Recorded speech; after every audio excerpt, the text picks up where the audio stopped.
Hello YouTube, Liverpool fan in Japan here, the Miyazaki man's side. This weekend, football is back in action. Liverpool away at Brentford. Grrr, Toney the Tiger looking to pounce, but we have Japanese Godzilla. Wataru Endo-sama. By the way, did you know that Japanese Godzilla is actually smaller than American Godzilla? Because American Godzilla ate too many cheeseburgers or something, I don't know. Yeah. Japanese Godzilla is feasting on that kind of lean meat, you know, that Japanese butter. Speaking of feasting, the last video we did Trent's long diagonals, right? Speaking of long diagonals, I have this beautiful waffle set from 7-Eleven Japan. This delightable 4 set of waffles holds a terrifying secret. Stuffed with Japanese shoe cream. Custody goodness to the max, my goodness. So yes, when looking at the lineup this week, we're away at Brentford. They're missing Brian Mbeumo, big player for them this season, but they've got Toney the Tiger, Ivan Toney back, Ivan the Terrible. Also, I think they've loaned Reguilon, right? Reguilon is going to be part of their lineup as well, and Morpay. He might try to frustrate our defenders, talk a bit of toxic Val spew coming out as well. However, we are well versed to combat them. We obviously got back on track last time against Burnley, and I think we got some good incoming players back from the brink, from illness, from injury, back into our squad for this week. Obviously Trent Alexander-Arnold out with a knee injury for a little while as well. By the way, bless Roy Hodgson, hope he recovers well in hospital. He's secure. Best wishes to him, former Liverpool manager as well. His tenure wasn't quite the most fruitful, but we respect all our former managers. Bless him and hope he recovers soon. That being said, Gomez recovered from illness as well, and Connor Bradley from bereavement leave. Hopefully he's back fit and firing as well. So that's the first choice we have to make. Obviously Alisson Becker goes straight in goal, and he should have recovered from illness as well, right? So there's a little illness going around, a bit of the flu. You'd hope Alisson's there. The first choice is in right back, Gomez or Connor Bradley. So Gomez recovering from respiratory illness, most likely with the flu. Hopefully he can get back up and running fairly soon. Bradley, he's been back in training as well. This is more for personal issues, obviously, with his dad passing away. Hope he is right mentally as well and physically to compete. And I think since he's been back in training, it makes the obvious choice for him to go straight in there, because with illness, you don't want to rush him back.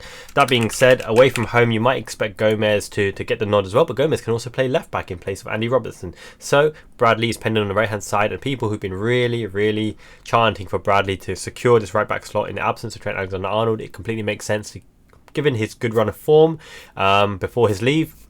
I want to see Bradley make an impact up and down the line as well, and it'll be very interesting to see how Klopp employs the tactical layout. So next to him, Konate comes back in after suspension, and Van Dijk. This is our strongest centre-back pairing to date. Now there is a world where Gomez also slots in, perhaps next to Van Dijk as well, but Konate, having sat out, had a rest for that week, he'll be raring to go as well.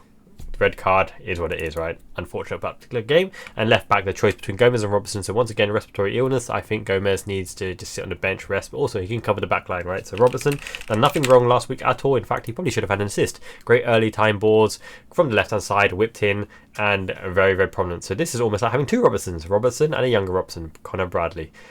Remember that name, he's quality. He's a star in the making.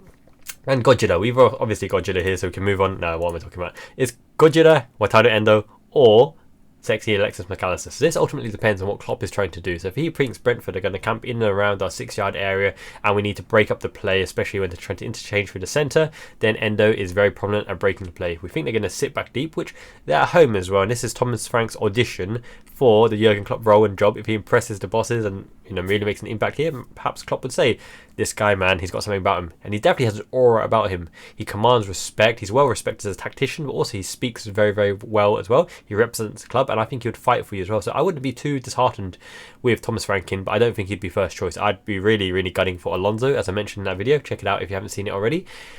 And even De Zerbi, even though his stock has fallen slightly, he's up and coming and he will reach pretty good heights. Amorim would be very exciting as well. So there's a lot of potential coaches out there that I think would be suitable for the role. But let's go all in on Xabi Alonso, highest in demand, and Leverkusen obviously battered Bayern Munich. That would be really nice as well.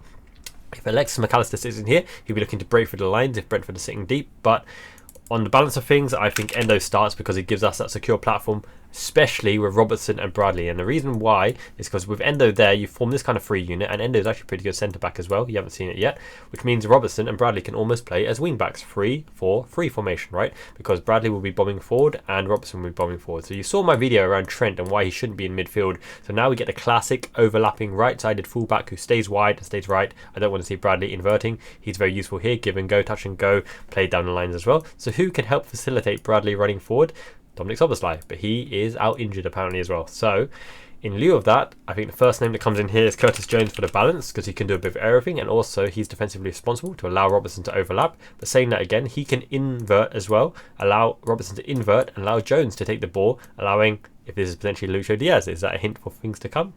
Very possibly, to come in this space as well. So in this kind of formation here, I think you play Jones here because he is very tactically versatile, flexible, can take the ball anywhere. But in this particular game, I want to see him drive. I want to see him make the penetrating runs, even off the ball. I want to see him making penetrating, daring runs to hit the ball into his feet under pressure and him doing something with it, because he has that capability. Only when he consistently can do that, he goes from absolute quality to on the brink of undroppable, and even beyond that, world class. Okay, he needs to be able to move off the ball sharply, get the ball first time from Endo and McAllister into that space there, under pressure, get it, touch it, move it in space, take a shot or play the through ball. I want to see that incisiveness from Jones, because he has that quality, but he's guilty of holding on to the ball too long. So with this formation here, you can see already we've got the diamonds, we've got the triangles in every space. Triangle, triangle, triangle, triangle, triangle, triangle, triangle, triangle, triangle, triangle, triangle. It's fantastic. It's almost like the WW formation, right? The Dutch WW, WM even. Look at this. You've got all the triangles, all the availability everywhere here, and it's all good. It's very, very hard to break through the lines. You've got a player in every pocket, in every space, and it'd be interesting to see how Brentford break this. I have a feeling they might go with more paid, try to drag our defenders out of position. Ivan Toney back to goal, hassling, holding the ball up, letting the on-rushing midfield players come as well. It'll be interesting to see. They are a pretty good team and tactically disciplined and well versed as well, and they even allow the centre backs to overlap and underlap into the midfield as well to form those extra bodies there and that security blanket if they get counter attacked on. So who would be in this position here? So the choice straight up between Gravenberch and McAllister, potentially Harvey Elliott as well actually. Now this is a very interesting one. Majority of team lineups I see put McAllister here. McAllister did not have a particularly prominent game in the first half against Burnley because he doesn't really have the pace or the offensive drive on the run to get into those positions to receive the ball, but he became more and more of an influence in the second half when we changed the shape slightly to get him into that inverted 10 position, the Mazzala position. McAllister is probably the pick here, but on the face of it, for balance, Gravenberch gives you that penetrating run in the absence of Dominic Szoboszlai. But because you have Bradley overlapping on the right-hand side and has that offensive threat on the outside as well, and let's talk about the strikers and the wingers in a bit when we get to them as well. Gravenberch could be the core here to give an option outside the box to penetrate with physicality on the run with a good first touch to collect the ball up high, and Endo can definitely find him, so he'd be a pseudo Szoboszlai in this role, right? Which means Bradley would be a bit more reserved and have to choose opportunities when to run. Harvey Elliott is a very, very interesting choice because he came on and absolutely changed the game last week with 2 assists. Harvey Elliott probably deserves a start in all honesty, but then again, McAllister is Jurgen Klopp's little protege, little coach on the pitch, little general, ring general on the pitch. Will he drop McAllister? Now the other world is McAllister goes on the left hand side, and therefore you squeeze in McAllister, Elliott and Endo. That looks quite silky. That's not bad as well. But what are we looking to do here? So ultimately it depends on who the right winger is. Now if I was to pen in the right winger now, on the face of it, I would probably say Jota.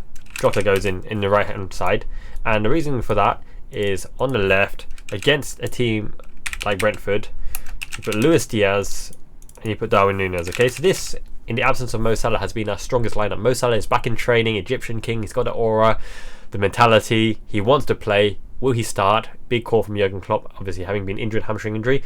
Firepower off the bench is never a bad thing, and we don't want to rush him back a la Thiago. Let's keep him on the bench for now, but there is a world where Jurgen Klopp starts Mo Salah, because obviously who would not be tempted to start Mohamed Salah? He is our metric king, always getting golden assists, racking them up as well. But I think we'll probably go with this lineup because they have done the job where possible, and it was just unfortunate that Núñez could not start against Arsenal. However, now that we have them available, if you're looking at this lineup, I think this turns out to be McAllister in the first instance. Although I would not be surprised with Elliott, the fact that he's bringing you left foot into here, who can go into half space as well. Jota can underlap into this space where he's quite prominent at giving the balls to Diaz and slipping Núñez in with the kind of balls that they can hit first time or do something with, which allows Elliott to overlap on the right hand side. But then again, he'd have to cut in on his left foot because right foot delivery is a little bit shaky. So you're almost thinking that Elliott on the right hand side here would underlap into left foot and Jota would go out right side. But Jota isn't the most effective winger from out wide. He's got a decent delivery, but he's more effective in and around the box area, poaching, probing, looking for an opening there. So I think in that world, McAllister's here to get the ball recycled ball, retain the ball. He'd be a right-sided kind of Wijnaldum, if that makes sense, which allows Bradley to do the overlapping. Now if Bradley were to do the overlapping, McAllister intelligently sits in there, Jota underlaps here, and Bradley's there to deliver it to Núñez, who will be in and around the back post area, and Lucho Diaz floating in around as well for any spillage. Obviously cross it all the way and Lucho Diaz could play it back, and then you have Jones and Jota and Endo backing up, Robertson being the out player here who can receive it. And in a world where Lucho Diaz cuts in, because he always cuts in on the left foot, Jones can sit there and Robertson can overlap as well, and then we full court press them because Van Dijk and Konate can get back, and McAllister, having been a prominent intelligent 6 as well, should be intelligent enough to cover the spaces vacated by Bradley when he bombs forward, and this looks like an avenue for success as well. Getting Bradley and Robertson high up, delivering balls in, this must be a delight for Núñez, because he's surely got to get on the end of something here, right? Which is why Darwin Núñez, straight in, double match, had to get him into my fantasy football team. I really, really back him to do something well this week. That being said, I think Lucho Diaz has a good chance to really get into the goal metrics this week as well, because I don't think Brentford are the most secure down their right hand side, and this combination between Robertson and Diaz at the start of the season looks super promising. Like literally, because Diaz is the silky one, the baller who wants the ball, and Robertson will be the legs and the energy, always going up and down, giving the option when slipped in that first time ball. Delicious to Jota and Núñez on this side. I think that is as tasty a prospect as Luis Diaz and Núñez on the other side. And additionally, they don't always have to line up in that way, because this front line is so flexible that basically you can have any combination of them in any given place. You can have Núñez to pin back the fullback, as I mentioned, to push back the offside line, which means you can play players high up like Jones and McAllister to thread in the balls, and you can play Luis Diaz as a classical winger on the right hand side, because he can do that job even though he's right footed, because his ball carrying skills are tremendous. And actually you'd probably say that Diaz is a bit in form at the moment. He's being more incisive and decisive in terms of doing something with the ball and getting us actual opportunities and game winning scenarios to win the game. He's been scoring prominently, but even saying that though, his goals have mainly come towards the latter part of the matches when the opposition tied, getting into right space, finding the ball, but he's been clinical in that regard, so he's finishing off the games. So in this way, Jota is a central figure, and in this regard he can do the dropping role if we need to overload the midfield. I actually fancy Jota in and around the offensive kind of 10 position, attacking midfield position, shadow striker position, which allows Núñez to close in and Lucho Diaz to close in, which means you kind of play your overloads down the right and left again. I think this is very well set up for Robertson and Bradley to just bomb up and down, covered by Konate and Van Dijk with Endo and the recycling ball machines in Jones and McAllister. Perhaps we don't play through the middle here, because Brentford are actually pretty good at closing the middle, hence why they play their 3-5-2 formation, right? But that being said, I think we should have enough firepower. It won't be easy. A lot of scores are predicting 2-1. I am going with 2-0. I think Van Dijk and Konate like to play against the type of striker that Ivan Toney is. Not the super pacey, super slippery. He's a physical beast who's got a clinical shot. He's like a better version of Slanky. But if you're looking for a physical battle, Van Dijk and Konate aren't going to lose. And Endo covering them as well, making the third centre back, but also pressing up and pressuring into their midfield. I think there is a world where Jota slots in here to provide the extra man, and Núñez works his way into the match from the left hand side. So let me know what you think in the comments below as well. I think this should be more of a classic Jurgen Klopp ganging, pressing, overloading the widths, whipping the balls in, and I love that style of football as well. The ball just coming from everywhere. Obviously we don't have Trent to whipping the ball, but Bradley, this gives Bradley the opportunity to get in amongst the assists as well, and he always gets in the box to have a shot. So go on Bradley, score one for us as well. Do it for your dad. Much appreciated. Domo arigatou gozaimasu. Miyazaki Manichiban. Let me know what you think in the comments below once again. Make sure you like the video as always. It helps this get seen. I don't know what's happening with the views and stats and metrics lately. It's bombed a bit, but all good. January, February might be a bit dry. Might be a YouTube thing. Who knows? But once again, loving the communications, loving the comments, loving the discussions, especially in that Trent video that I just posted around how he's better at the right back, and in the world where he goes into midfield, he can get crowded out a bit.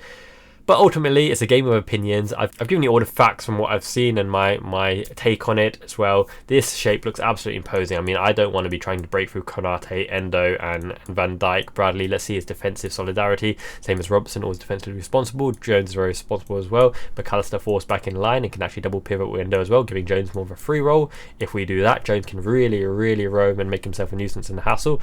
And we might even see the box at the bottom, because that recycles the ball, and Van Dijk and Konate can cover the width as well. Very oppressive, very offensive, and lots of options for Alisson to pick up, especially when Robertson and Bradley are wide in the half spaces as well. So yeah, Gamble Liverpool, let's get back on track. Let's do it.